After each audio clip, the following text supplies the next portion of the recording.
Sin más, dar las buenas tardes a cada uno y una de ustedes que están acompañándonos hoy. Vamos a estar compartiendo y en este conversatorio sobre desafíos misionológicos, eclesiológicos y pastorales durante estos tiempos de pandemia. Muy bien. El primer expositor que quisiera presentar, mi querido amigo David. Bueno, David Ruiz lo conocemos, un pastor misionólogo de Guatemala. Durante más de 20 años ha estado involucrado activamente en el desarrollo de movimientos misioneros, así conocemos a David. Ha sido presidente de Comiván 10 años, del 96 al 2006. Luego director ejecutivo de la Comisión de Misiones de la Alianza Evangélica Mundial, también desde el 2006 al 2017. Y director ejecutivo los 2 últimos años de esta organización. Fue coordinador internacional de la Gran Comisión, de la tabla, de la mesa de discusión de la Gran Comisión, y actualmente está trabajando como director global de Engagement en Abundant Ministries. Tiene una maestría en estudios de misiones contemporáneas y estuvo a cargo de la quinta plenaria del Congreso de Lausana en Ciudad del Cabo en el 2010. Ahí lo pudimos apoyar con esta propuesta que trajo, que fue muy buena realmente. Y tiene un libro de transformación de la iglesia y que es un trabajo seminal que ha ayudado a repensar la idea de la iglesia misionera y misional en Iberoamérica. Bienvenido, David, qué bendición que estés con nosotros acá. Presento a Juan, si está o no está, o lo presentamos cuando venga Alexandra. ¿Qué dices? Esperemos saber cuándo llegue, sí. Perfecto. Entonces, mi paisano Wilfredo Canales, qué placer también que puedas estar con nosotros y compartirnos, Wilfredo. El doctor Wilfredo Canales es coordinador del programa de maestría en Ministerios Hispanos en la Escuela de Teología y Ministerios Cristianos en la Universidad Nazarena de Olivet, allá en Illinois. También es pastor asociado de Ministerios Hispanos en la Primera Iglesia Nazarena de Kankakee. Conocido también a nivel de la región en Latinoamérica, y una bendición que estés aquí con nosotros, Wilfredo. Entonces, Alexandra, te dejo ahí para que tú lideres o facilites esta parte. Pues no, le damos la palabra inmediatamente a David Ruiz. Muchas gracias, pues quiero agradecer este privilegio tan especial, la verdad que estar rodeado de ustedes y estar teniendo la oportunidad de poder soltar en un momento tan histórico como este algunos pensamientos y poder tener su retroalimentación, el enriquecimiento de este tiempo, yo creo que es una cosa muy especial. Felicitaciones a Alejandra y a cada uno de ustedes que lo organizaron y que nos han permitido a nosotros poder hacer alguna contribución en cuanto a esto. Esta mañana estaba haciendo mi devocional en el último capítulo de Job y me llamó la atención el verso 3 del capítulo 42 y me hizo pensar cuando luego de ser atropellado por la grandeza de Dios, Job termina diciendo: yo fui el atrevido que hablé sin entender. Son cosas que no alcanzo a comprender. Así que este pasaje me hizo pensar en nuestra posición en este tiempo, lo que está sucediendo. Creo que nos ha tomado de sorpresa, o más bien nos ha tomado desprevenidos. Y creo que nos ha dejado sin respuesta para muchas de las cosas que nosotros tenemos delante. Creo que me hizo recordar también lo que escribió hace muchos años Justo González, cuando él ilustraba el principio de una transformación y una transición en la iglesia y las misiones, cuando él decía que los cambios que tienen lugar en nuestros días son más drásticos que los que tuvieron lugar durante las invasiones germánicas, el avance del Islam o incluso durante la conquista ibérica de América. Y él afirmaba que los cambios no solo nos exigen que elaboremos un nuevo mapa, sino que debemos de tratar con una multitud de mapas. Y creo que sin duda estamos frente a un tiempo en el cual no tenemos una respuesta fácil. Cualquiera que sea la que tengamos que hacer, necesitamos discernir, intentar y corregir en el camino para tratar de hacerlo. Cuando Alejandra me invitó para compartir desde una perspectiva misionológica, mi perspectiva acerca de lo que estamos viviendo, creo que la primera cosa que me ha llamado la atención de este tiempo es reconocer lo singular de este momento. En primer lugar, creo que estamos en una posición en la cual estamos como sostenidos en el tiempo, ¿no es cierto? Estamos en un momento, creo que único, en el que podemos ver en el mismo plano la iglesia que fuimos, la iglesia que estamos siendo, e intentar visualizar de alguna manera la iglesia que llegaremos a ser. Creo que no podemos discernir ninguno de los tres individualmente. Necesitamos nosotros integrar y tratar de ver cómo lo que fuimos nos ha llevado a lo que estamos viviendo en este momento y a la vez nos condiciona para pensar en lo que nosotros seremos de aquí en adelante. Creo que estamos en un momento muy crucial, muy importante, y como siervos del Señor entendemos que Él tiene un propósito en todo lo que hace, y quizá ponernos en este momento y en esta discusión es parte del propósito de Dios. Como bien dijo Alejandra en su mensaje, informando acerca del proceso que seguiríamos, nos dijo que esto no se puede ver de una manera si no es multidisciplinaria, que no podemos tomar solamente la perspectiva o el área en la cual nosotros nos hemos desarrollado, sino que solo cuando seamos capaces de ver e integrar estos tres elementos que de alguna manera creo que nuestro orgullo, a veces nuestra falta de madurez, nos ha llevado a poner en competición e incluso en confrontación tanto el aspecto teológico, misionológico y eclesiástico o eclesiológico también. Necesitamos, creo, verlo desde una perspectiva teológica para entender lo que Dios está diciendo a través de su Espíritu a la iglesia en estos momentos. Necesitamos esa perspectiva eclesiológica para saber hasta dónde nos alcanza la afirmación de Jesucristo de que ni las puertas del Hades prevalecerán contra ella. Y quizá descubrir que dentro de ese dicho de edificaré mi iglesia, Jesucristo incluyó elementos que nos ayudan a responder a estos nuevos desafíos. Pero creo que también necesitamos la perspectiva misionológica para darnos cuenta que lo que está sucediendo no es que la misión ha terminado, sino quizá muy posiblemente Dios en su misericordia está confrontando nuestros métodos y nuestras prácticas y nos está devolviendo a los suyos.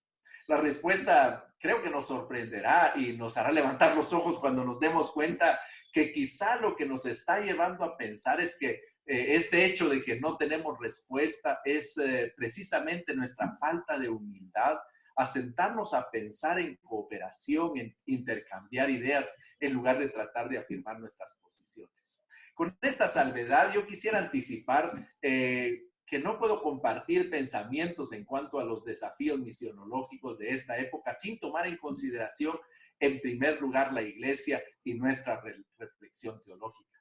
Creo que, en primer lugar, en esta situación inesperada, nos está ayudando a recuperar el sentido de misión con mayúscula y llamarnos la atención que la hemos reducido a misiones con minúscula. Y este hecho que parece ser tan inocente, pues ha puesto en confrontación la misionología y la teología. Creo que en este tiempo nos demanda que podamos entender mejor el concepto de la missio Dei, de la misión de Dios, y recuperar su posición como esa piedra de toque para revisar y para confrontar nuestra propia reflexión misional. Creo que nos viene muy a mano lo que ahora me parecen casi palabras proféticas las que encontramos en el compromiso de Ciudad del Cabo, cuando leemos en su definición el origen de toda nuestra misión. Es lo que Dios ha hecho en Cristo para la redención de todo el mundo, según lo revela la Biblia. Nuestra tarea evangelística es hacer conocer las buenas noticias a todas las naciones. El contexto de nuestra misión es el mundo en que vivimos, el mundo de pecado, sufrimiento, injusticia y desorden creacional, al cual Dios nos envía para amar y servir por la causa de Cristo. Por tanto, toda nuestra misión debe reflejar la integración de la evangelización y la participación comprometida con el mundo, ya que ambas son ordenadas e impulsadas por la revelación bíblica completa del Evangelio de Dios. Como bien lo comenta Craig Orth cuando habla acerca de estas palabras, él dice: Dios mismo, no la iglesia o las empresas humanas, es el centro de la misión. Y creo que esta situación nos está ayudando en segundo lugar, a refinar nuestra perspectiva de la iglesia. Debemos reconocer que esta pandemia nos está mostrando que muchos de los aspectos que nosotros hemos propuesto han deformado la imagen de la iglesia. que en los últimos siglos hemos estado acuñando conceptos para definirla, formas de funcionamiento y en particular modelos de liderazgo y hasta de poder que ahora se ven confrontados con la realidad que de pronto en todos aquellos en los cuales pusimos tanta atención, invertimos tantos recursos y basamos la diferenciación de la iglesia, hoy pues no los podemos hacer funcionar y han caído como desinflados a nuestros pies. Creo que la primera pregunta que debemos de responder con claridad en beneficio de nuestra reflexión y en beneficio de nuestros miembros es ¿qué es la iglesia? ¿Cuál es su naturaleza? ¿En qué manera nosotros podemos medir el día de hoy el éxito de la iglesia? ¿Cuál es la razón de su existencia en la sociedad y el mundo? Y creo que la iglesia prevalecerá, ese es un hecho. Lo que se quedará en el camino son las ideas, los modelos, las funciones que nosotros prestamos del mundo muchas veces o de la empresa, de la política y las implantamos en la iglesia como verdades bíblicas para asegurar a veces personalismos, posiciones distintivos que nada tenían que ver con ella. En el aspecto de la práctica misionera, que sería el tercer elemento en el cual he estado pensando, creo que este tiempo está siendo muy intrigante, porque creo que nos está dando la oportunidad de ver con mayor claridad la integración de estas tres perspectivas, teológica, misionológica y eclesiológica. En especial en el recordatorio que David Bosch nos hiciera, que al intentar encarnar nuestro concepto de missio Dei, se podrá decir lo siguiente: en la nueva imagen, la misión no es principalmente una actividad de la iglesia, sino un atributo de Dios. Dios es un Dios misionero. Y continúa diciendo, hay una iglesia debido a que hay misión y no viceversa. Misión tiene origen en el corazón de Dios. Y dice aquellas tremendas palabras que sin duda recordamos todos. Dios es la fuente del amor enviado. La misión tiene el origen en el corazón de Dios porque Dios es la fuente del envío de amor, esa fuente más profunda de misión. Así que creo que este concepto y en este tiempo nos está ayudando porque nos está dando la oportunidad, en primer lugar, de revisar nuestra perspectiva de la iglesia a la luz de la misión de Dios.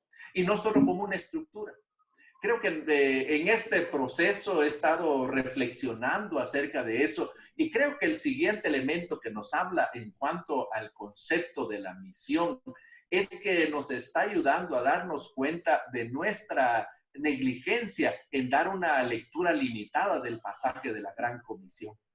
Creo que cuando nosotros revisamos y pasamos el examen de las circunstancias al hecho de cómo estamos haciendo misiones y qué significan misiones para nosotros y en qué manera lo planteamos, nos damos cuenta que nuestra lectura del pasaje de la Gran Comisión ha sido no solamente una lectura limitada, sino que adicionalmente nosotros hemos reducido el concepto del pasaje de la Gran Comisión. Aun cuando lo sabemos de memoria y aun cuando lo podemos repetir, nos damos cuenta que el pasaje de la Gran Comisión, en realidad, nosotros solamente leemos las primeras 3 palabras, por tanto, ir. Y creo que basados en esto, nosotros hemos hecho un andamiaje para definir la misión solo en una malinterpretación de ese pasaje, creer que lo que ese pasaje dice es el envío de misioneros. Y hemos caído en ese proceso que Norberto Zaraco nos advertía de la esquizofrenia del envío y en particularmente lo hemos llevado más lejos cuando nosotros comenzamos a medir nuestra misión, no en función de la misión de Dios, sino en función de la cantidad de misioneros que nosotros enviamos, la cantidad de pueblos alcanzados, la cantidad de iglesias plantadas. Cuando nos damos cuenta en este momento en el que se confronta todo lo que hemos estado haciendo, que el pasaje de la Gran Comisión nos dice más cosas. A lo menos solo quiero puntualizar cuáles son los 5 elementos fundamentales que este pasaje nos invita ahora a repensar, a revisar y a actualizar para poder ver la iglesia, la misión y la teología desde estas perspectivas. En primer lugar, el pasaje de la Gran Comisión nos habla acerca de la iglesia, de la naturaleza de la iglesia como naturaleza peregrina. Por tanto, no nos habla solamente de enviar misioneros, aunque es parte de nuestra responsabilidad. Nos habla de una iglesia que está en movimiento, que comenzó su movimiento en Jerusalén y llegará hasta la Nueva Jerusalén, pero antes pasando por todas partes. Este momento donde nosotros debemos entender que la iglesia debe continuar en ese peregrinaje, avanzando hasta lo último de la tierra, encontrando obstáculos y saltando cada uno de ellos para ser obediente a su naturaleza. En segundo lugar, creo que también este pasaje nos recuerda nuestra negligencia en el discipulado. Porque cuando la iglesia avanza como resultado de su peregrinaje, son discípulos los que se producen en todas las naciones. Es la iglesia que discipula y a través de los discípulos se alcanza a todas las naciones. Y creo que nosotros debemos de reconocer, particularmente dentro de la iglesia hispanoparlante, que hemos sido negligentes en nuestro discipulado. Hemos producido conversos y más bien personas que cambian fidelidad de una iglesia a otra y personas a las que tratamos de retener dentro de la iglesia por diferentes elementos, pero no por un compromiso con el Señor. Creo que en tercer lugar también necesitamos reconocer, y este pasaje cuando nos habla de a todas las naciones, nos invita a recuperar y a repetir. Están esperando que nosotros cada día colguemos el nuevo mensaje, el nuevo estudio bíblico, porque nunca dimos herramientas para mostrar que la iglesia, lo más importante que la iglesia hace, lo hace cuando no está reunida. En cuarto lugar, creo que necesitamos recuperar ese enfoque en la capacitación bíblica como dieta balanceada y no solamente como grasa que nos engorda. Yo creo que cuando nosotros hablamos acerca de que enseñándoles todas las cosas que os he mandado, no es conocimiento, sino es un estilo de vida. No es llevar a las personas a que sepan más, sino que apliquen cada cosa que saben en cada uno de los órdenes de la vida. Que se eduquen en buscar las respuestas en la Biblia, pero también que sepan cómo desarrollar planes bíblicos para confrontar, enfrentar y, como el día de hoy, responder a cada una de las circunstancias de su vida. Y el quinto elemento, creo yo, que es recuperar a ese concepto de integridad que hemos perdido. Recuperar que donde quiera que estamos, donde quiera cualquier cosa que hagamos, el Señor Jesucristo esté en medio de nosotros, porque Él lo prometió que estaría con nosotros todos los días hasta el fin del mundo. Así que lo que hacemos, lo que decimos, la manera como reaccionamos debe responder a ese sentido de la presencia de Jesucristo, y eso debería llamarnos la atención a recuperar la integridad como miembros del cuerpo de Cristo, como líderes de la iglesia y como iglesia como tal. Y comenzar en ese proceso de nuevo confrontar quiénes somos, qué hacemos y para qué lo hacemos a la luz de la misión de Dios y su presencia en medio de nosotros, y no solamente por las cosas que nos interesan. Creo que esto es lo que me ha tenido ocupado en este tiempo, y creo que es una tremenda oportunidad para que nosotros podamos volver a este poderoso pasaje y podamos recuperar el sentido misional que ahí se encuentra, y no solamente ese sentido de expansionismo misionero como a veces se ha querido leer este pasaje. Así que hasta ahí mi contribución, Alejandra, para este proceso de reflexión. Muchísimas gracias, hermano David, muchísimas gracias. Y Enrique, entonces continuamos con el hermano Wilfredo Canales, ¿verdad? Porque Juan no se ha comunicado. Sería el hermano Wilfredo de una vez. Después sí se... Gracias. Ahora lo ponemos, hermano Juan. ¿Me escuchan? Sí, muy bien. Ok. Gracias, David. Excelente aporte a este conversatorio. Y es evidente que cuando nos aproximamos a discusiones como estas en las que queremos que el enfoque sea multidisciplinario, nos damos cuenta que obviamente hay espacios que se cruzan, ¿no? Lo misionológico no puede ser reflexionado sin lo eclesiológico, y ambos tampoco sin lo pastoral, ¿no? Entonces, probablemente en algunos puntos estamos cruzándonos y reforzando algunas áreas de pensamiento. El título de este conversatorio es Desafíos eclesiológicos, misionológicos y pastorales durante la pandemia, ¿no? Es interesante la forma en que se construyó el título, ¿no? Desafíos o retos que este contexto marcado por al comienzo un problema de salud pública que ahora se ha convertido en un problema de crisis a diferentes áreas, lo político, lo económico, lo social y también global, ¿qué retos nos plantea desde la perspectiva pastoral, misionológica y eclesiológica?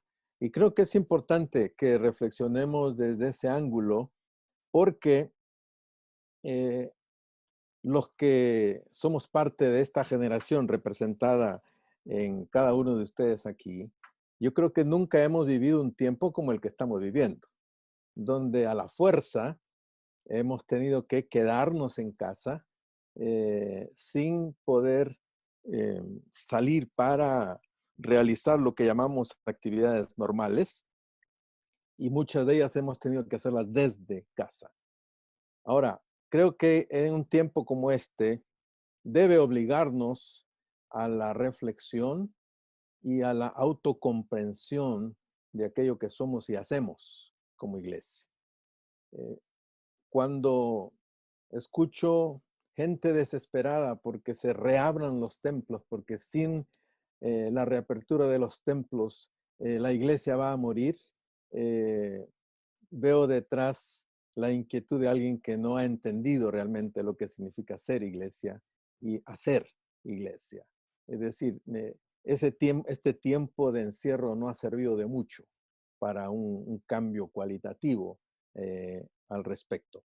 Por eso creo que es importante que nos planteemos esto de desafío. Obviamente, el tiempo es limitado en varios aspectos que se debieran tocar, pero quiero limitarme en primer lugar a tratar de delimitar bien que cuando estamos hablando de pastoral, esta categoría pastoral hace referencia al accionar de la iglesia como cuerpo de Cristo en el marco de una realidad histórica determinada. Por eso es que la pastoral siempre está referida a un accionar de la iglesia socioculturalmente situado en un marco temporal determinado. No hablamos de la iglesia en abstracto, sino de la iglesia socioculturalmente ubicada en un marco de tiempo específico. Estamos hablando de retos pastorales durante la pandemia, por ejemplo. Hay un marco temporal que nos obliga a reflexionar de qué desafíos estamos recibiendo en este tiempo específico.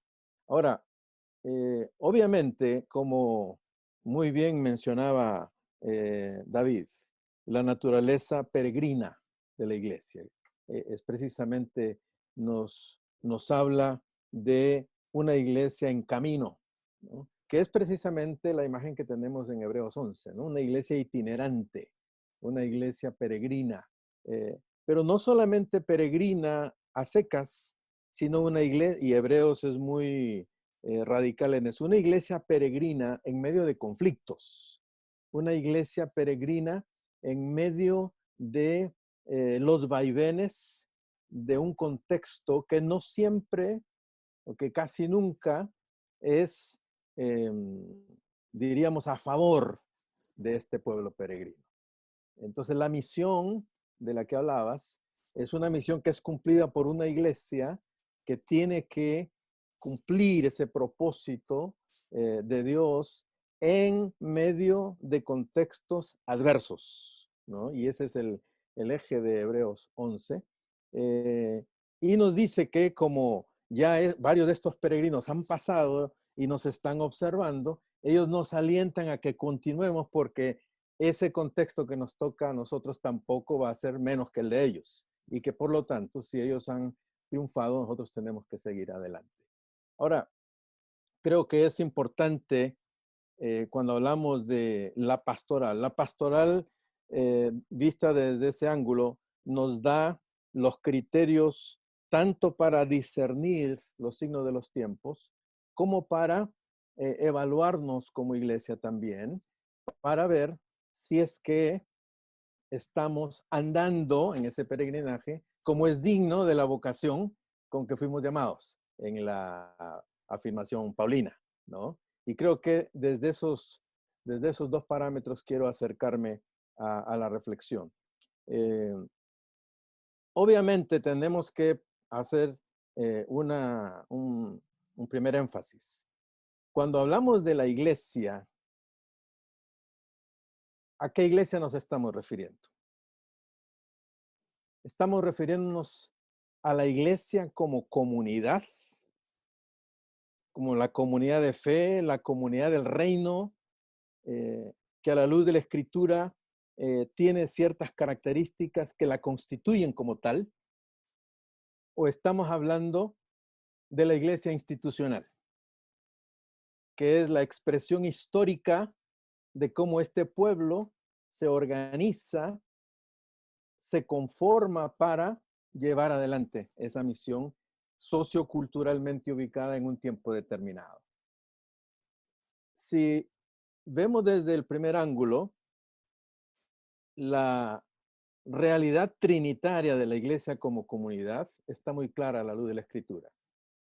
La iglesia es el pueblo de Dios, es el cuerpo de Cristo y es la comunidad del Espíritu. Como pueblo de Dios, este pueblo le debe a ese Dios fidelidad. Y la fidelidad a ese Dios está marcada por la fidelidad a la palabra, cuyo indicador es la obediencia. Como cuerpo de Cristo, obviamente, la iglesia tiene que, siguiendo el modelo de Cristo, expresar que es cuerpo de Cristo siguiendo el modelo de él, que fue la encarnación, y que le lleva a la iglesia a contextualizarse. Y como comunidad del Espíritu, obviamente, la característica de este pueblo tiene que ser la espiritualidad. Obviamente, ser iglesia en esa perspectiva no cambia, sea cual fuere el contexto histórico que se vive. Lo que estamos viendo con una realidad como la presente no es que se haya producido, sino que ha quedado a vista de todos de que lo que llamamos iglesia institucional, obviamente, ha perimido, ha dejado de ser el modelo, el instrumento que facilite a esta iglesia comunidad el cumplimiento de su misión. ¿Okay? Porque obviamente la iglesia institución se organiza siguiendo criterios culturales temporalmente situados. Si hacemos un recorrido de la iglesia, incluso en el Nuevo Testamento, se ven rasgos muy básicos, elementales. No tenemos un testimonio fidedigno de cómo se estructuró administrativamente la iglesia en el Nuevo Testamento. Y ese aparente silencio yo creo que tiene un mensaje para nosotros de que no hay una forma per se, por sí misma, que sea la forma para que la iglesia se estructure y cumpla su misión, sino que va a depender del marco cultural, temporal en el que se mueve, y de ahí toma elementos que le facilitan en el cumplimiento de su propósito. Y eso ha ocurrido históricamente. El problema ha sido cuando la institución que debe ser el camino facilitador para que la iglesia comunidad cumpla su rol, la institución simplemente ha diluido o ha ensombrecido a la iglesia comunidad y se ha erigido ella misma, la iglesia institución, en el criterio visible evaluador de la iglesia.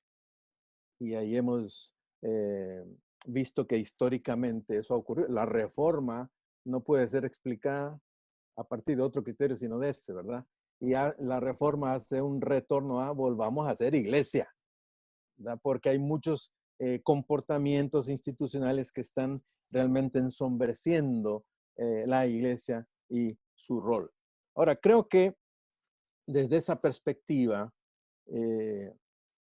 cuando hablamos de esta situación actual de crisis y el reto que nos plantea desde la perspectiva pastoral, yo diría que la situación nos lleva a reflexionar si el modelo de pastoral predominante en la actualidad ha estado facilitando o no la vivencia y el cumplimiento del propósito de la iglesia comunidad. No estoy ni siquiera entrando en la discusión de si el ser de la iglesia como tal, ya dije, pueblo de Dios, cuerpo de Cristo, comunidad del Espíritu, si ese ser realmente se ha estado mostrando en toda su vibrante realidad o si simplemente ha estado apagado y ha estado cubierto y la crisis esta ha estado un poco dilatándose porque la iglesia institución de alguna manera ha estado usando fuegos artificiales para hacernos creer de que todo va bien, cuando en la práctica no estaba ocurriendo así. Entonces creo que esta crisis pone en evidencia, por un lado, que en un gran número de comunidades cristianas se ha estado siguiendo básicamente lo que yo llamaría, tomando las palabras de Costas de hace como 40 años, se ha estado siguiendo una especie como de pastoral de repetición.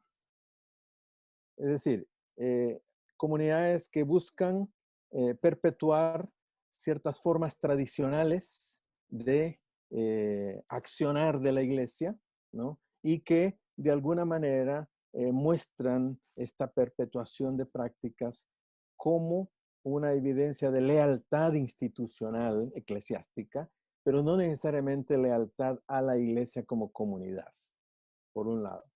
Y por el otro lado, también esta crisis nos ha mostrado que especialmente en los grupos más nuevos ha habido lo que yo llamaría una pastoral de imitación. Es decir, que hemos tomado elementos de la cultura y los hemos apropiado como elementos que van a facilitarnos el hacer de la iglesia de manera que podamos tener mayor alcance. Y tanto una pastoral de repetición como una pastoral de imitación se han mostrado en la realidad actual de la crisis como insuficientes. Si están agotados, perimidos. Por otro lado, lo que no es nuevo, sino que ya se venía hablando desde hace muchos años, es que la acción pastoral, cuando hablo de pastoral, estoy hablando de la acción de la iglesia. No estoy refiriendo a la acción del pastor, como el que tiene un don de un llamado pastoral. Podemos hablar de eso más luego, pero estoy hablando de el accionar de la iglesia como un cuerpo, ¿verdad? Eso le llamo yo acción pastoral, ¿no? La acción pastoral ha estado predominantemente orientada hacia adentro, hacia el cuidado de la comunidad de fe, olvidándose de un accionar hacia afuera, hacia la transformación del contexto en que se ministra. Obviamente me pueden decir, bueno, pero hemos evangelizado, pero ese ver el contexto de afuera como un terreno de conquista evangelizadora, precisamente es un reduccionismo, porque esa persona a la que supuestamente se quiere evangelizar es una persona que es parte de un conjunto de relaciones marcados por la cultura en la que se vive. Y entonces nuestro acercamiento tiene que ser un acercamiento obviamente integral. Y en esa perspectiva, nuestra acción pastoral como iglesia ha sido mayoritariamente muy reduccionista. Ahora, la crisis también nos plantea el reto de que la acción pastoral ha sido reduccionista en el sentido de que ha girado en torno a una concepción clerical, personalizada, en uno o más individuos con responsabilidades específicas en y para la comunidad de la fe, en vez de una acción pastoral con dimensión eclesial, el cuerpo, ministrando como cuerpo. Y obviamente estos dos tipos de acción pastoral tienen derivaciones obviamente contrapuestas, porque una acción pastoral con una concepción clerical nos lleva a un escenario donde hay actores y donde hay espectadores. Los actores son los profesionales del ministerio y los Disculpa, espectadores son los que están viendo lo que Wilfredo, estos actores. nos quedan ya, estamos con el tiempo, Ok, entonces unos 2 minutitos para que okay, concluya. gracias, Alexandra. Y mientras que la dimensión eclesial de la acción pastoral nos muestra a un cuerpo donde hay equipadores o mentores y donde todos somos actores. Ahora, esto creo que es fundamental tenerlo como marco de referencia para luego sí enfocar, y solo voy a mencionar, no hay tiempo para profundizar en ello, que los desafíos más específicos que tenemos a la luz del contexto actual están en las áreas de lo que yo llamaría la adoración, la comunión, la enseñanza, el servicio y la proclamación. La situación actual nos ha desafiado a que tenemos que revisar y cambiar la adoración como acto, como evento, y tener más una adoración como encuentro con Dios. La enseñanza, como muy bien mencionaba David, o el discipulado, no solo es un proceso que involucra una dimensión cognitiva de acumular conocimientos, sino que el discipulado tiene que estar orientado a proveer un saber que tiene como objetivo la transformación de la persona. Que la comunión no es lo mismo que el compañerismo cordial, sino que es un compromiso del uno con el otro posibilitado por el Espíritu Santo y sostenido por él. Y que el servicio es producto de un corazón compasivo que es impactado por el dolor que afecta la dignidad de los seres humanos. Y este servicio, para ser realmente cristiano, es impulsado por un auténtico amor a Dios. Creo que en términos generales serían los retos que puedo identificar a partir de esta crisis que demanda entonces todo un repensar nuestro quehacer como cuerpo de Cristo en medio de esta situación y que nos llama a dar pasos significativos en función del cambio. Gracias. Muchas gracias, Wilfredo. Muchas gracias, Wilfredo. Ya vemos por ahí a Juan. Juan, qué gusto que te incorporaste. Déjenme compartir un poco su bio de Juan. Es el vicepresidente de Asian Theological Seminary y ha sido director en Centro de Estudios Hispanos y Liderazgo Pastoral en el Seminario Teológico Fuller. Ahí lo ubicamos bastante a Juan. Ha servido como vicepresidente encargado de asuntos de diversidad y ministerios internacionales y como director académico del Centro para Estudio de Iglesia y Comunidad Latina en Fuller también. Ha sido rector del Seminario Anabautista Latinoamericano en Guatemala y pastor ordenado con la Iglesia de los Hermanos Menonitas. Muchos libros escritos, uno de los últimos, Iglesias, Culturas y Liderazgo, y como nuestro hermano Samuel nos decía, señalaba que Juan fue el que le ayudó a editar y a publicar el libro Tiempo de Misión. Juan, muchas gracias por estar acá en este panel. Quisiéramos también que nos compartas tus impresiones sobre este tema en este panel, gracias también a David y a Wilfredo que ya nos compartieron sus impresiones.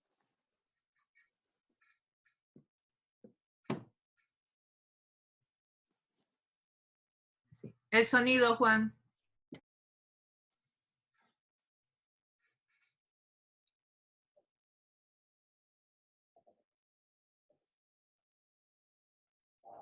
No te escuchamos, Juan.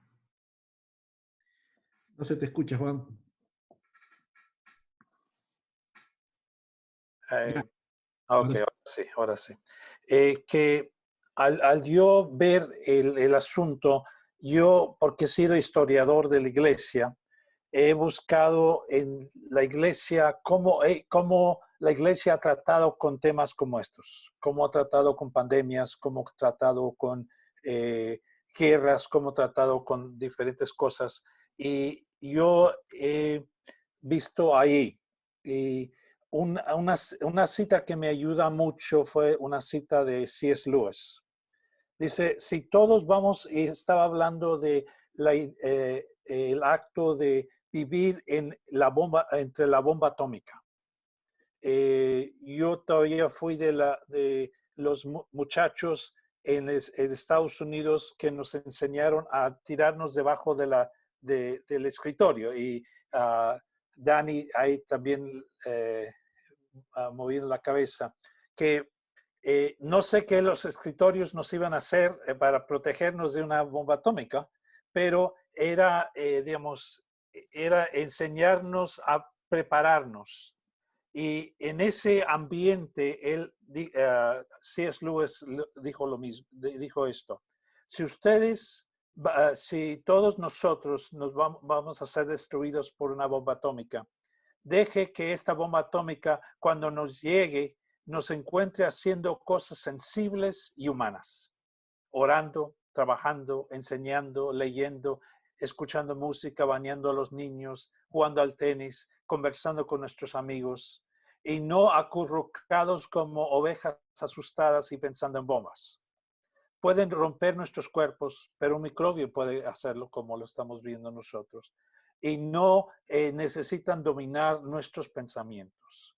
Y creo que lo que más aquí Lewis está diciendo es que debemos de actuar como que fuéramos discípulos de Jesús, como que fuéramos discípulos de Jesús y creados por nuestro Señor Jesucristo para ser una persona que sigue a Jesús y que sigue viviendo de tal forma que actúa como un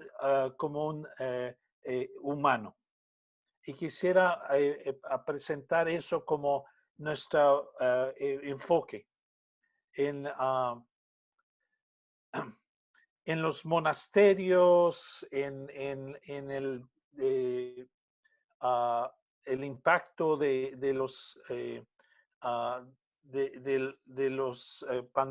pandemias y otros lugares. Vimos que la iglesia en el Imperio Romano, ¿qué hizo? Comenzó monasterios que eran, digamos, hospitales. Los primeros monasterios eran a lo largo de las peregrinaciones, al lado de catedrales, y su fin era misericordia y caridad.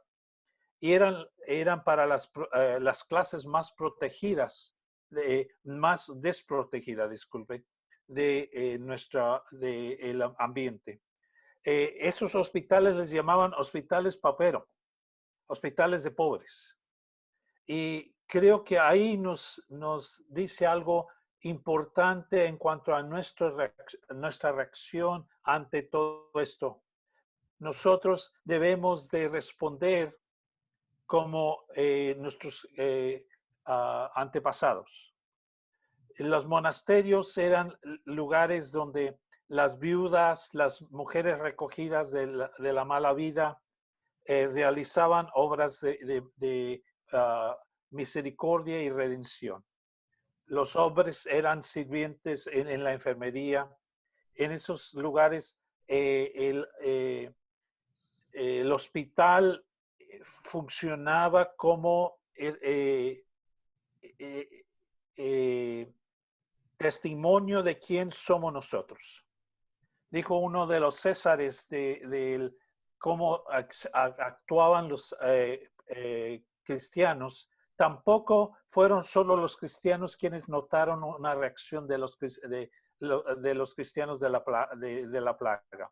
Un siglo después, el emperador activamente pagano Julián se quejaría de los galileos, que se preocupaban un poco por se preocupaban no por solo los cristianos, sino también se preocupaban por los hombres que no eran de la fe, que necesitaban una acción de parte de nosotros.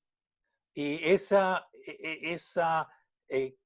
acción, la iglesia estaba respondiendo ante la plaga. Recordamos que el doctor chino que descubrió la plaga era un cristiano. Y él fue el que se murió entre los que estaban plagados. Y el que se confrontó al gobierno chino cuando les dijo, esto está aquí. Y nosotros debiéramos de tomar ese tipo de acción. Uso una cita de Spurgeon cuando vino la plaga de 1854 a Londres. Durante esta plaga de cólera, cuando tuve muchos compromisos de salir del país, los dejé para quedarme en Londres para visitar a los enfermos y los moribundos. Sentí que era mi deber estar en el lugar el lugar de enfermedad, de muerte y de pena. Y ahí con esas dos citas y con lo del el monasterio, nos informa, nos pega que debemos de estar formando la iglesia, estaba formando discípulos, personas que vivan como cristianos, personas que vivan como discípulos de Jesucristo, personas que sean Jesucristo a otros, personas sirviendo a otros. Y orando y en medio de todo esto, nosotros debemos hacer la gracia de Dios para el mundo. Al dar el testimonio del mundo, de Cristo Jesús en medio de esta realidad. Y creo que nosotros en este momento aprendemos mucho de cómo han respondido los cristianos, los que en nuestro mundo hoy, y cómo ellos respondieron a las crisis que enfrentaron en nuestro mundo y cómo ellos dieron testimonio de Cristo y ser la gracia, el medio de la gracia de Dios en el mundo. Así es que si vemos hacia atrás, si vemos cómo otros cristianos enfocan la fe y cómo respondiendo a las cosas que enfrentan ellos, creo que aquí vemos muchas cosas para la misión de la iglesia, para la misión de la iglesia en cuanto a formar a cristianos, en cuanto a la misión de la iglesia hacia todos alrededor de nuestro mundo, y también nuestro testimonio, porque otros van a ver a nosotros y decir, wow,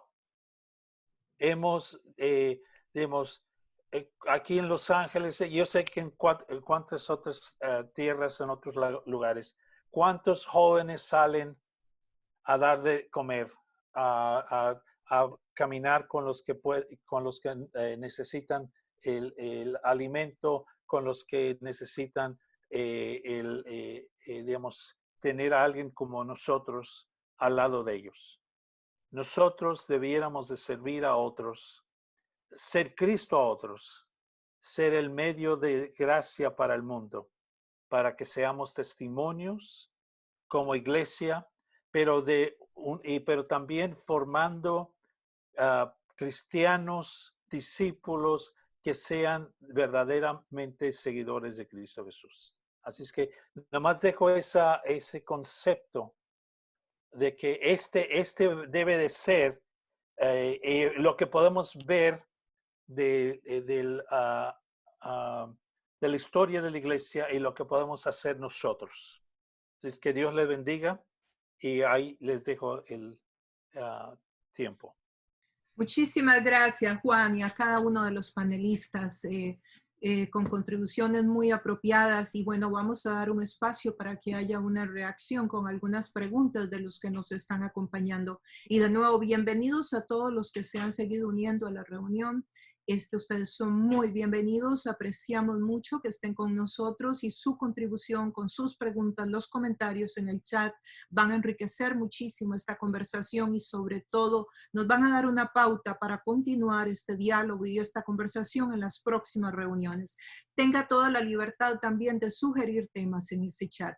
Y como hablé al principio, ahí hay un cuestionario que se puso un link para que usted pueda poner su información, ya que voy a crear un grupo en WhatsApp para que todos reciban la invitación el mismo día y no tener que andar mandándola a nivel individual. En ese grupo de WhatsApp usted no va a recibir textos de todo el mundo, va a ser solo para información de la FTL de Norteamérica. Y bueno, sin más, a la reacción de los presentes, que es una parte tan importante.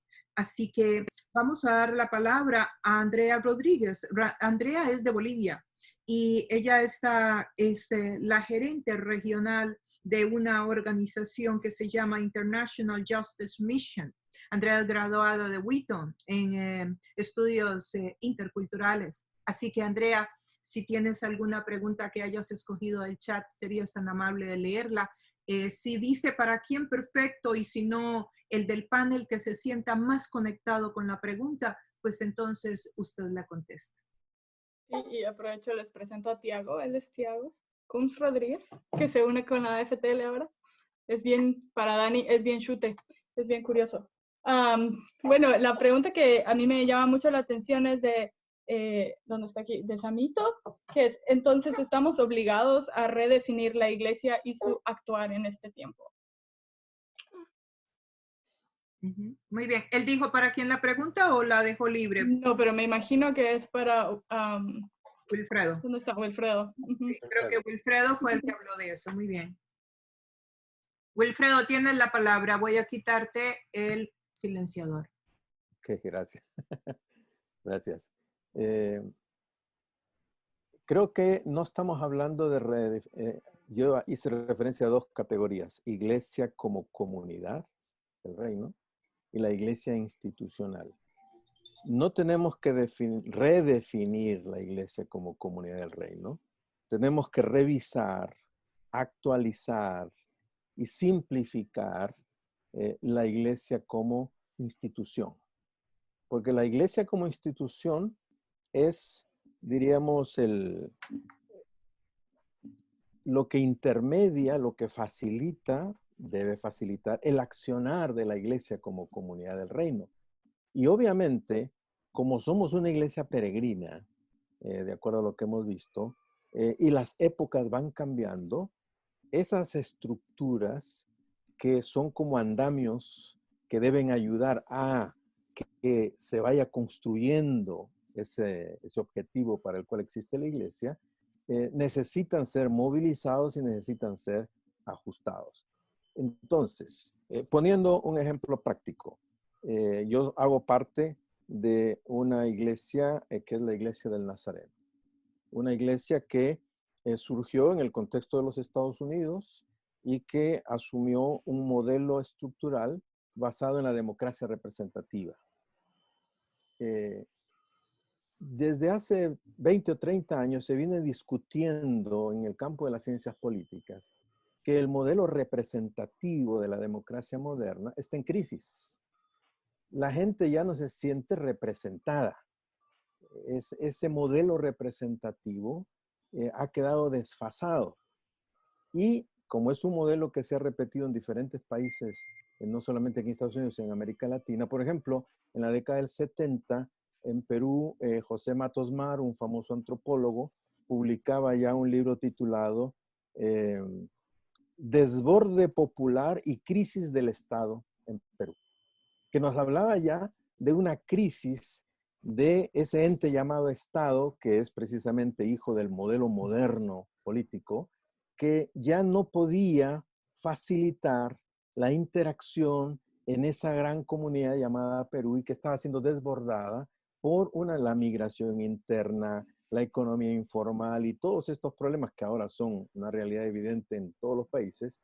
Y obviamente había que hacer los ajustes. Bueno, lo mismo ha pasado en el contexto de la iglesia a la que pertenece. Ese modelo representativo ya no facilita el cumplimiento apropiado de la misión de la iglesia como comunidad del reino. ¿Por qué? Porque se ha ido creando una serie de estructuras paralelas dentro de la iglesia que en vez de ayudar muchas veces estorban el desarrollo de el ministerio de la iglesia como comunidad de fe. ¿Por qué? Porque se ponen énfasis en ciertos aspectos que puede que sean importantes para la cuestión estructural, organizativa, de imagen eclesiástica, pero que no tiene nada que ver con el reino. Entonces lo que necesitamos es un proceso de redefinir el tipo de estructura que va a facilitar. Toda iglesia necesita una estructura, es una necesidad histórica. Pero son formas históricas que tienen que irse ajustando, que tienen que irse afinando para facilitar el cumplimiento precisamente de la misión. Ese es el tono que le di a esta tensión entre iglesia, comunidad, iglesia, institución.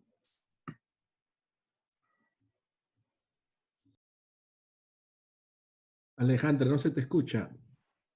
Y ahora continuamos con Daniel Cárdenas. Él es candidato a doctor, es ingeniero químico, candidato a doctor en North Carolina State University. Y él ha escogido también otra de las preguntas. Daniel, continúa. Hola, Ale, gracias. La pregunta que escogí de las que estaban aquí en el chat, bueno, también soy de Perú, como Wilfredo y Nayel y otros más aquí en el chat. Bueno, no, la persona tiene como nombre LGK30, asumo que tiene un nombre de verdad, pero ese es el nombre que tiene su dispositivo. Tradicionalmente en Estados Unidos se ha tomado muy a la ligera el tema del medio ambiente y el calentamiento global como una teoría conspirativa de los liberales y o demócratas. Quizás Dios nos está haciendo reflexionar sobre este tema. ¿Qué opinión tienen los panelistas sobre esto? La ciencia no está en rivalidad con la iglesia, ni es una teoría conspirativa liberal, pero los evangélicos conservadores lo han proyectado así. Gracias. Veremos si alguno de los panelistas se siente motivado, conectado con esta pregunta. Quisiera aportar algo durante mi exposición. Yo hablaba acerca de esto que me ha parecido como una palabra profética, lo que dice los compromisos de Ciudad del Cabo. Y yo creo que una de los avances que pudimos ver a partir del evento de Lausana en el año 2010, el tercer Congreso de Lausana, es ver que además del crecimiento que ya habíamos tenido primero de la misión como evangelización a misión más integral, incluyendo el aspecto social y el aspecto relacional, pues creo que en Lausana 3 lo que se hizo fue conectar también el aspecto creacional y poner a la iglesia en el centro de la reflexión acerca de cuál es nuestra responsabilidad como iglesia y como cristianos en ese aspecto creacional. Y darnos cuenta que no es un elemento aislado, que debemos de romper esa dicotomía entre lo sacro y lo secular y poner todos estos elementos de la creación, estos elementos de la corrupción, elementos de la corrupción del ambiente, me refiero específicamente, de ponerlos en manos de la ciencia para que la ciencia los resuelva y preguntarnos nosotros cuál es nuestra responsabilidad en cuanto a ellos. Así que yo creo que en tu pregunta no es parte de la responsabilidad de la iglesia y creo que conectándolo con la pregunta anterior, creo que también esta situación, yo creo que la situación de la pandemia en realidad no nos está forzando a redefinir la iglesia, sino más bien a refinar la iglesia. a recuperar esos elementos que nosotros perdimos en el proceso, tanto de la estructuración como bien se mencionaba anteriormente, como en el proceso del funcionamiento de la iglesia. Y creo que en este momento en que nosotros de pronto las puertas de los edificios en muchos países, particularmente en Latinoamérica, están cerrados, donde las reuniones que nosotros interpretábamos o malinterpretábamos como iglesia no se pueden realizar. Estamos viendo nosotros ahora los cristianos más involucrados en aspectos que son muy importantes. Por ejemplo, ahora vemos naturalmente a los miembros alrededor de las viudas, de los pobres, de los que no tienen trabajo. Y están siendo una bendición, siendo iglesia para estas personas. También estamos, creo, aprendiendo a entender ahora que, como decía, lo más importante que la iglesia hace, lo hace cuando no está reunida, cuando se da cuenta que hay un mundo alrededor y busca la manera de interactuar con ese mundo. Así que yo creo que este tiempo nos está permitiendo a nosotros a darnos cuenta de otro elemento muy importante, que la iglesia no se ha detenido, no está en suspensión, no va a desaparecer, sino que creo que ahora está más viva que nunca porque está funcionando las 24 horas y los ojos de los miembros de la iglesia están abriéndose a dimensiones que a veces se le ocultaron cuando salían de la iglesia pensando que lo más importante que tenían que hacer es esperar la próxima reunión de ese edificio, de esa comunidad. Así que yo creo que estamos pasando por este proceso de refinamiento que nos va a ayudar a nosotros a responder esas preguntas que hemos tenido pendientes también durante mucho tiempo. Amén. Amén. Muchas gracias, David, y gracias por los panelistas que nos están dando respuestas concretas. ¿Tienes otra pregunta, Daniel? Sí, Daniel Díaz de Comibam y Doulos Group Internacional pregunta para Juan Martínez. ¿Cuáles son las principales formas que hoy la pandemia no nos permite realizar como iglesia institucional y que nos ayuda a formar personas para ser Jesucristo para otros?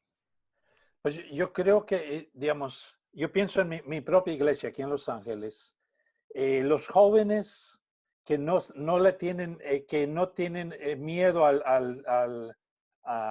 la pandemia, ellos están saliendo a casa de las viudas, ellos están saliendo a casas de las personas que nosotros sabemos, por ejemplo, que ellos no tienen trabajo, no tienen medios para sostenerse.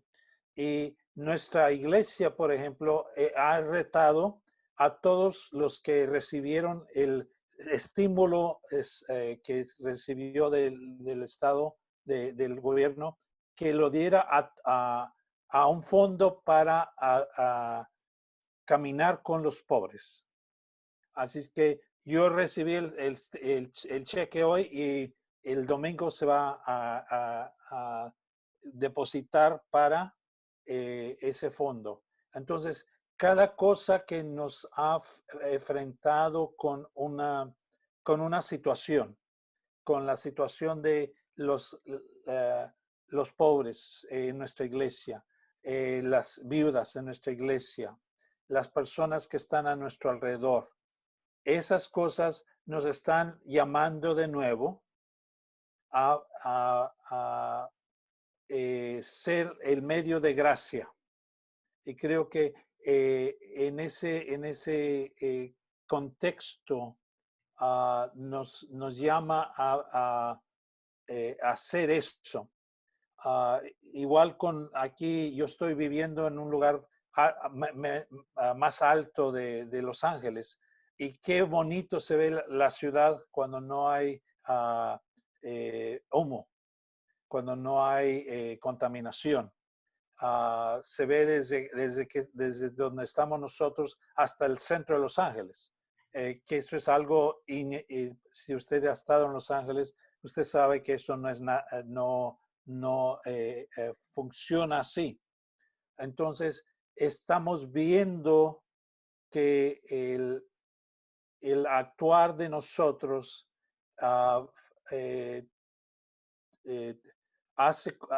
hace el cuidado del ambiente y de las personas que están en necesidad. Muy bien, Juan, muchísimas gracias. David, ¿podrías compartirnos un poquito sobre los, si se puede llamar, beneficios que nos está dejando esta pandemia como iglesia, como comunidad misional? ¿Ves algunos aspectos tú que podamos rescatar? Definitivamente, yo creo que estamos en ese momento de tensión. Por un lado, estamos muy preocupados porque hemos dejado de ser la iglesia que fuimos. Y como decía inicialmente, creo que en este momento la tensión se vuelve una crisis cuando nos damos cuenta que aquellos elementos en los que nosotros invertimos tanto para definir la iglesia, en este momento no están funcionando. Y oh, sorpresa, la iglesia sigue avanzando y sigue teniendo esa participación, podríamos decir. Entonces, yo creo que lo que veo es unas oportunidades que esta pandemia está abriendo para la iglesia el día de hoy, y podría identificar en mi reflexión algunas de ellas. La primera, yo creo que esta pandemia nos está mostrándole a la iglesia en general que lo más importante de la iglesia es la responsabilidad que tiene cada creyente, donde quiera que esté, de representar a Jesucristo en su vida, con su palabra, con su conducta, con su fe y con su pureza, especialmente cuando no están reunidos. Y ellos se dan cuenta que ya la gente está preguntando acerca de qué es lo que hacen los creyentes en medio de una situación como esta. Y más, su pregunta está acompañada de una observación para ver cómo nosotros representamos a ese Jesucristo que decimos servir en nuestra propia vida. La segunda oportunidad que yo veo es que, como decía, estamos aprendiendo que lo más importante que la iglesia hace lo hace cuando la iglesia no está reunida. Yo creo que nosotros nos damos cuenta que hemos refinado de una manera tremenda nuestro entendimiento del capítulo 2 del libro de los Hechos. Y hemos llevado y perfeccionado la explicación de lo que la iglesia hace cuando está reunida. Y entonces quisimos asegurarnos que la fidelidad de las personas iba a estar en función de la calidad de los servicios que nosotros le presentábamos cuando estaba reunido, para asegurar que regresara a la iglesia y que trajera con él algunas otras personas. En este momento nos damos cuenta que lo más importante que la iglesia está haciendo, lo está haciendo cuando no está reunida. Yo creo que ya en este momento, particularmente en los lugares donde yo me relaciono un poco más, veo que está comenzando a decrecer el interés y la animosidad que había para ver el servicio de la iglesia online. Ahora la gente está tratando de pensar en qué manera puede ser iglesia sin tener la necesidad. Ya nos damos cuenta que reunirnos va a ser algo que va a tomar algún tiempo. El tercer elemento que yo veo es que ahora estamos aprendiendo a fuerza que el evangelio no lo llevamos con nosotros, sino que lo encarnamos. Y creo que en este concepto que yo comunicaba al principio en mi introducción, de pensar las misiones como ir, y no a la iglesia como en un peregrinaje constante, creo que nosotros perdimos esa capacidad de encarnar el evangelio, y entonces comenzamos a hacer una especialización de un grupo de personas a las que llamábamos evangelistas, o a los que llamamos misioneros, o a los que nosotros enviábamos para tomar esta palabra que utilizamos constantemente. Ahora nos damos cuenta que toda la iglesia está siendo enviada de alguna manera. Estamos ocupando espacios en la sociedad que demandan de nosotros que encarnemos el evangelio más que hablarlos. Y creo que esto es una cosa muy importante, porque el que las personas que no conocen al Señor lleguen a la iglesia o sean fieles a la iglesia, ya no va a depender de la calidad o de lo espectacular de los servicios que tengamos, o de la fama de la iglesia o de su tamaño. Va a depender de la manera en la que ahora nosotros respondemos a sus necesidades más intrínsecas en una forma humana y responsable e inmediata, y no como un aspecto estructural. El otro elemento, creo que lo que nosotros vemos es que ahora la iglesia está recuperando ese sentido de encontrar su papel dentro de la sociedad, no paralelo a ella. Creo que ahora nosotros estamos siendo más intencionales y más activos en corregir esa dicotomía entre lo que hacemos en la iglesia y lo que hacemos fuera de ellos. Ahora se nos ha perdido esa capacidad. Así que creo que esos son elementos que nos están ayudando a nosotros como iglesia.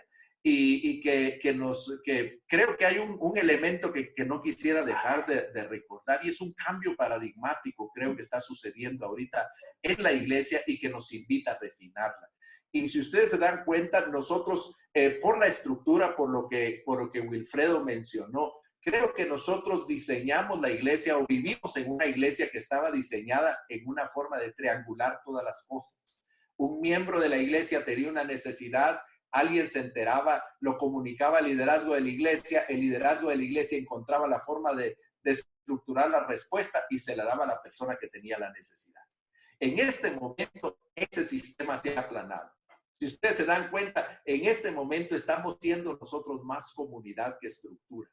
Una persona tiene una necesidad, el que se entera tiene que buscarse la vida o buscar la manera de responder a esa pregunta, a esa necesidad, sin llegar y sin tocar al liderazgo, sin acercarse a la estructura. Y yo creo que eso es hermoso, porque nos está permitiendo recuperar el sentido de vivir la vida cristiana, de vivir el evangelio, de recordar que cuando nosotros salimos de ese edificio en el cual nos reunimos por la más corta parte de nuestra vida, cuando salimos de ahí, debimos haber salido en una mano haciendo acopio del poder sanador de Jesucristo, pero también del amor de la iglesia y llegar a la gente con eso. En este momento el mundo está demandando que nosotros nos pongamos eso en las manos.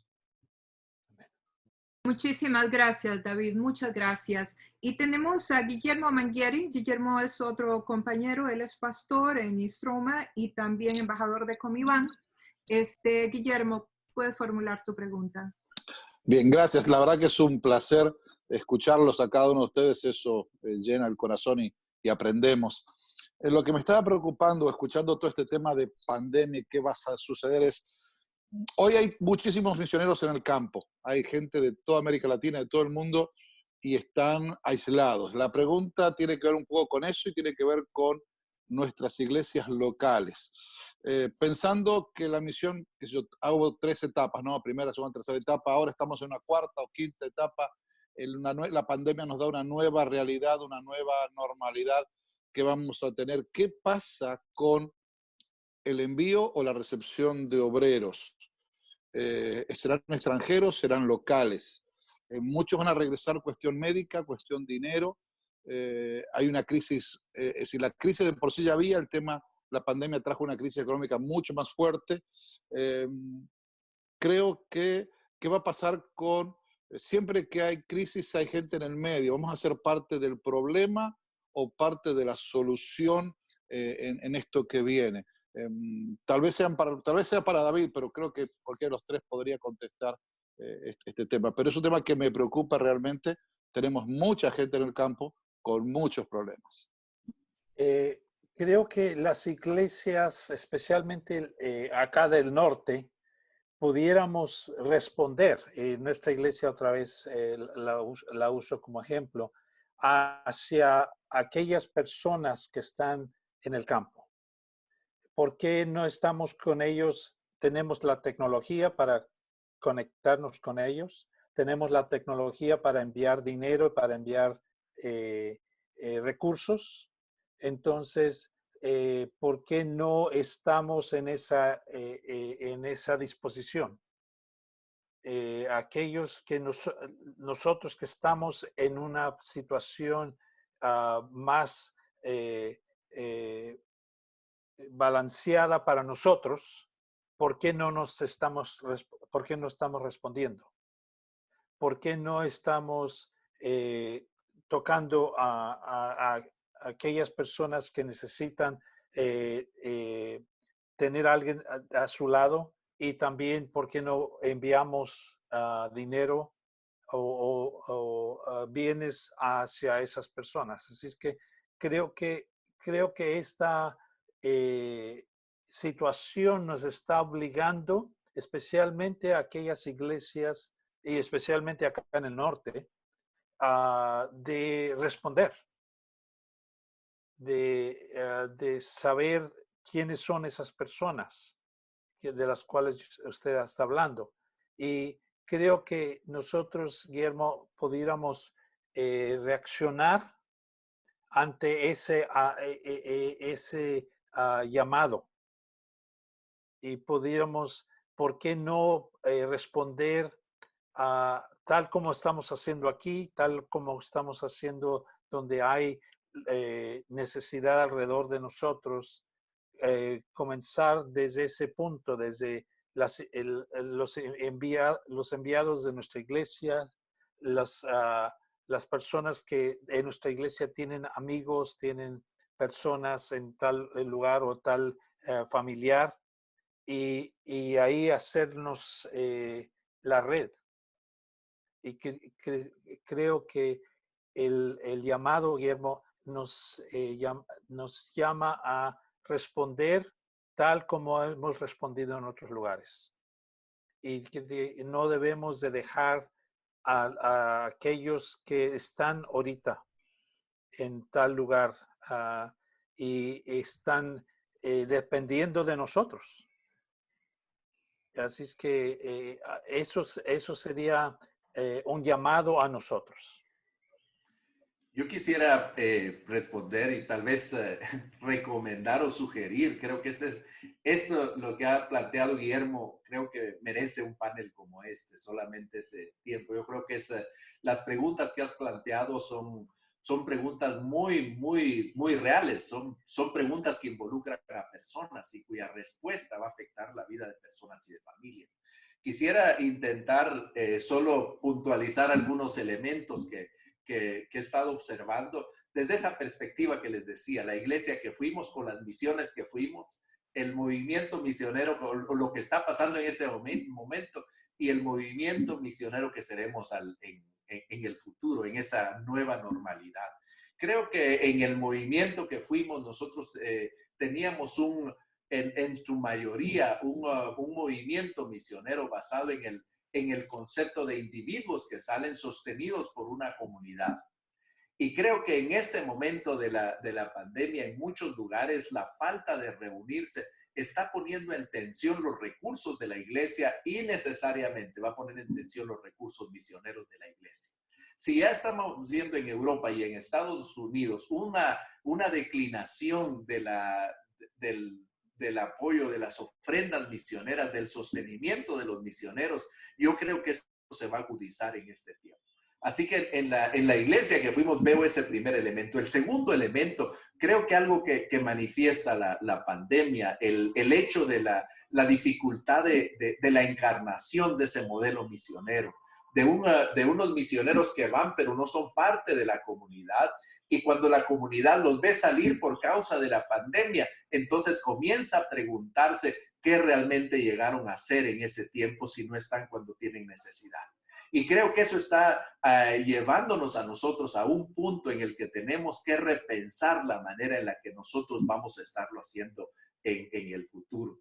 La tercera cosa que veo en el hecho de la iglesia que fuimos es que aquellos modelos como los modelos que intentamos y que vivimos en esa tensión en Comibam entre tratar de tener un modelo basado con la centralidad de la iglesia local en lugar de individuos que gestionan sus propios proyectos. Creo que esta situación va a refinar esa situación.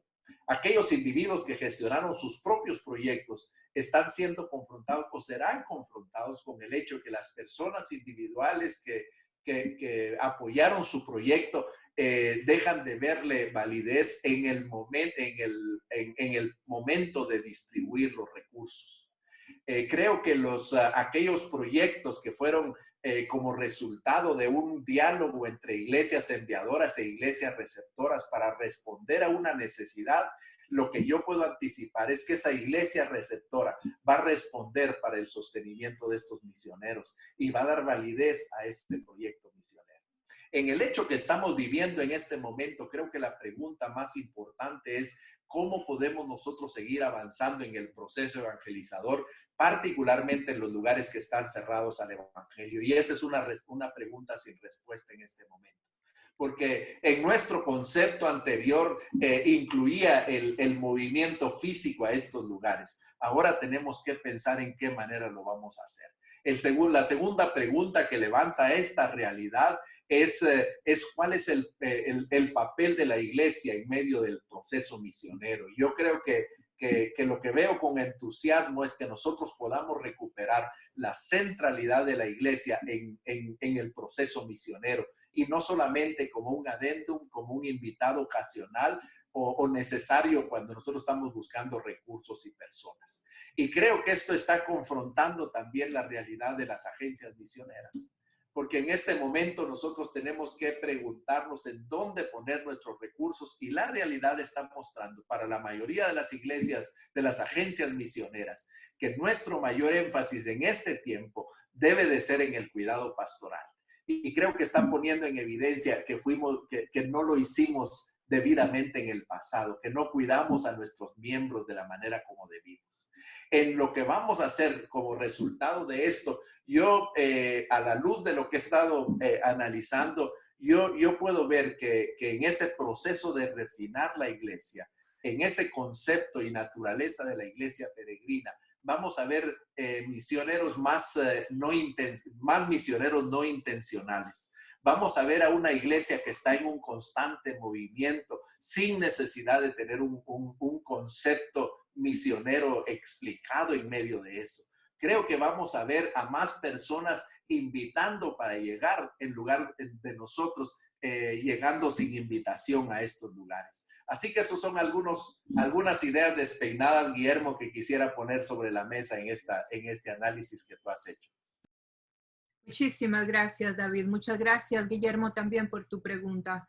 Muy oportuna, pertinente para la época que estamos viviendo y para todos los que servimos en la praxis misional, llevando el amor de Dios a las naciones. Bueno, estamos llegando al final, amigos, ya nos pasamos unos minutos, pero bueno, todos muy acostumbrados, todos somos latinos, entonces sabemos que siempre nos vamos a pasar unos minutos.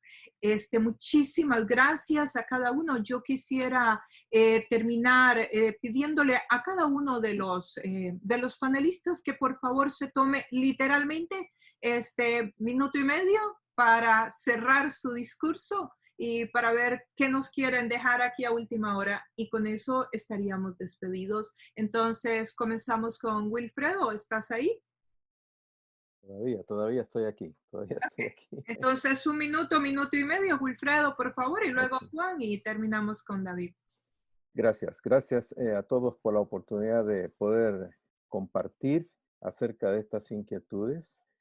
Creo que mi última palabra para participar en este panel sería ser conscientes de que nos encontramos en un momento de quiebre muy importante. No pensar que estamos en un simple paréntesis, sino que estamos viviendo un momento que nos obliga no solo a tener respuestas coyunturales, sino a pensar en términos más estratégicos. Hay situaciones que requieren respuestas coyunturales, pero la situación actual nos obliga a repensar de manera profunda todo lo que hasta ahora hemos estado haciendo para ajustarnos más a los desafíos de la palabra de Dios. Porque recuerden que como pueblo de Dios nos debemos en fidelidad a Dios y a su palabra, y como cuerpo de Cristo experimentar la encarnación en el contexto donde estamos para serle fiel al proyecto de Dios. Y es mi oración que estas conversaciones nos ayuden juntos a pensar en los nuevos caminos para poder ser iglesia y hacer el papel que nos corresponde como iglesia en fidelidad a nuestro Dios. Y gracias por permitirme compartir este tiempo con ustedes.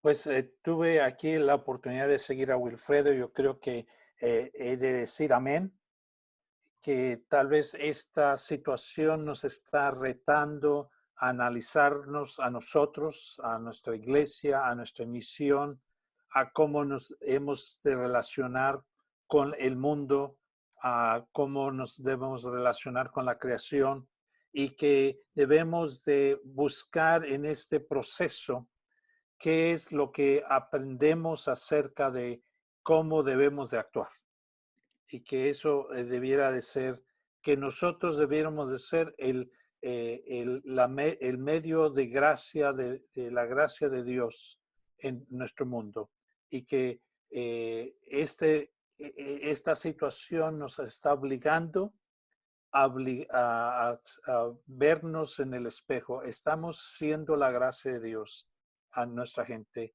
a la gente a nuestro alrededor, a la gente alrededor de nuestro mundo. Y eso es, creo que eso es la palabra. Yo creo que estamos en sintonía los tres. Creo que si algo podemos concluir luego de tener esta conversación y de todo lo que ha sucedido a nuestro alrededor, es algo que hemos estado percibiendo, creo que todos desde nuestra propia plataforma y de nuestra propia perspectiva. Y es el hecho de que la iglesia está en un proceso de transformación, que la iglesia está en un proceso de transición, así como las misiones están en un proceso de transición. Creo que antes de esta pandemia nosotros no teníamos idea hacia dónde iba y cuál iba a ser la iglesia y cómo iban a ser las misiones en ese tiempo. Pero creo que esta situación nos despierta una nueva realidad. En su gracia el Señor nos ha escogido a nosotros como la generación en medio de esa transformación. Y creo que necesitamos asumir la responsabilidad para analizar la iglesia que fuimos, para identificar aquellos elementos en los cuales nosotros nos alejamos de la misión de Dios, nos alejamos de la imagen de la iglesia y nos alejamos del concepto misional en el corazón de Dios, y que recuperemos esos valores de tremenda importancia. Yo creo que este es un momento en que nosotros tenemos que unir fuerzas, de borrar nuestras diferencias y comenzar a pensar y a definir qué cosas nosotros debemos de recuperar de esa imagen de la iglesia que encontramos en la palabra. ¿En qué manera nosotros tenemos que recuperar el sentido misional de Dios y en qué forma podemos articular las preguntas en cuanto al futuro de la iglesia y las misiones en la misión de Dios? Yo creo que este es un tiempo emocionante, creo que es un tiempo muy desafiante, pero que nos está dando la oportunidad de que nosotros podamos ser parte de ese proceso de transición, tratar de trabajar juntos para poder definir cuáles son los elementos que tenemos que examinar, de tratar de estructurarlos de tal manera que cualquier miembro común y corriente de la iglesia pueda entenderlo, pero también de plantear las preguntas que se deben de responder para enfrentar esa nueva realidad. Así que yo creo que estamos siendo invitados a un tiempo único. Creo que es una generación única en muchos siglos en las que el Señor nos pone en medio de una transición tan dramática para la iglesia, para las misiones y para nuestra vida como creyentes. Damos gracias a Dios por cada uno de los panelistas, por su tiempo, por su generosidad, y a cada uno de los que nos ha estado acompañando en este tiempo, en esta conversación que no termina hoy, que continúa. Por varias razones, porque la misión de Dios siempre continúa, pero también porque la situación en que estamos no ha terminado. Así que estamos y estaremos observando, pendientes y reflexionando sobre cómo esto continuará desarrollándose.